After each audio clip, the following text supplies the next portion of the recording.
अस्सलाम वालेकुम नाजरीन, आप देख रहे हैं इदराक न्यूज़। आइए डालते हैं आज की ताज़ा खबर पर एक नज़र।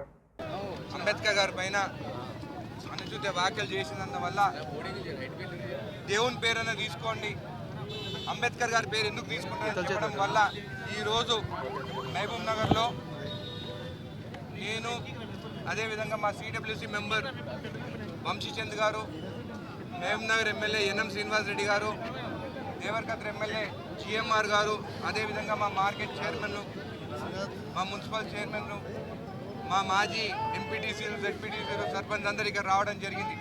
ఈరోజు కలెక్టర్ గారికి వినతి పత్రం ఇచ్చి మా డిమాండ్ అమిత్ షా గారిని వెంటనే తొలగించాలి మంత్రి పదవి నుంచి అని చెప్పేసి మోడీ గారు అని చెప్పి రాష్ట్రపతికి మన కలెక్టర్ ద్వారా ఈ డిమాండ్ మేము అక్కడ సబ్మిట్ చేసి అది కలెక్టర్ ద్వారా పంపించడం జరుగుతుందని చెప్పి కూడా మీకు తెలియజేస్తాను.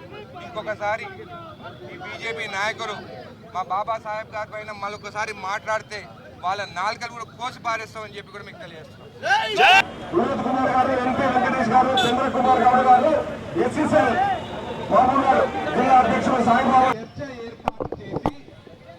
చర్చలో భాగంగా రాజ్యాంగ నిర్మాత డాక్టర్ వినోద్ గారికి రాష్ట్ర పిసిసి ప్రధాన కార్యదర్శి, రాష్ట్ర పిసిసి నాయకులకు, స్థానిక మహబూబ్ నగర్ శాసన సభ్యులు ఎన్ఎం శ్రీనివాస్ రెడ్డి గారికి, జడ్చర్ల సభాధ్యక్షులు, జిల్లా కాంగ్రెస్ కమిటీ అధ్యక్షులు,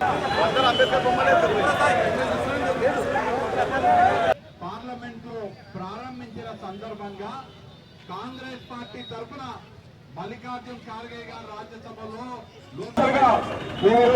తెలియజేస్తా ఉన్నాం. అదేవిధంగా కాంగ్రెస్ పార్టీ తరఫున మేమందరం కూడా ప్రతి భారతదేశానికి హోమ్ మినిస్టర్ గా పనిచేస్తా ఉన్న అమిత్ షా లాంటి వ్యక్తి